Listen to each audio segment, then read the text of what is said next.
Assalamualaikum warahmatullahi wabarakatuh. Perkenalkan, saya Fajar Saiful Akbar dengan NIM 11022231154. Di sini saya akan menjelaskan tentang tugas besar sistem energi listrik terbarukan saya. Baik, sistem energi listrik terbarukan.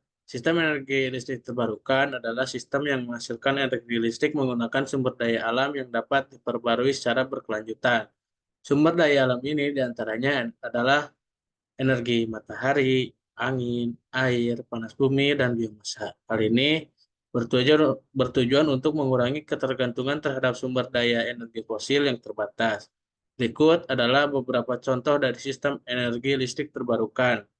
Yang pertama ada energi angin, matahari, air, panas bumi, dan biomasa. Pembangkit listrik tenaga surya atau PLTS. Pembangkit listrik tenaga surya adalah infrastruktur yang digunakan untuk menghasilkan energi listrik menggunakan energi matahari. Hal ini dilakukan dengan menggunakan panel surya sebagai pengubah sinar matahari menjadi energi listrik secara langsung melalui efek fotovoltaik. Pembangkit listrik tenaga surya terdiri dari beberapa komponen utama yaitu panel surya, inverter, baterai.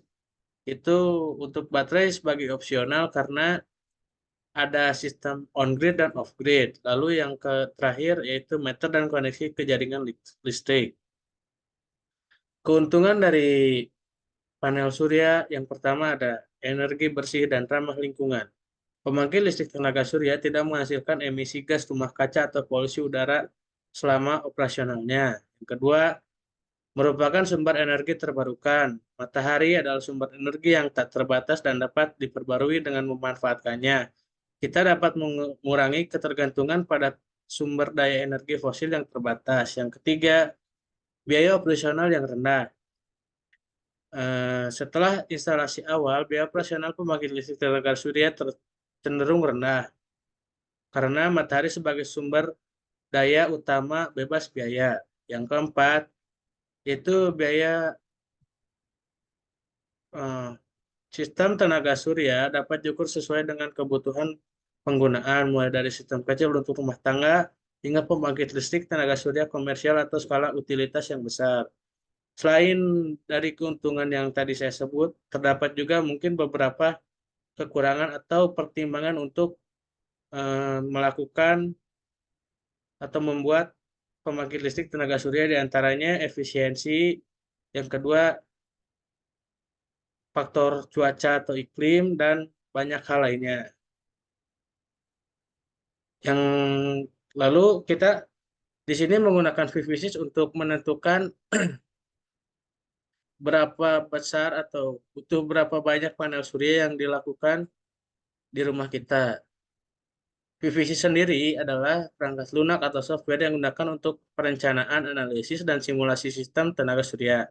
VVSys dikembangkan oleh VVSys SA, yaitu sebuah perusahaan yang berbasis di Swiss dan digunakan secara luas di industri energi surya.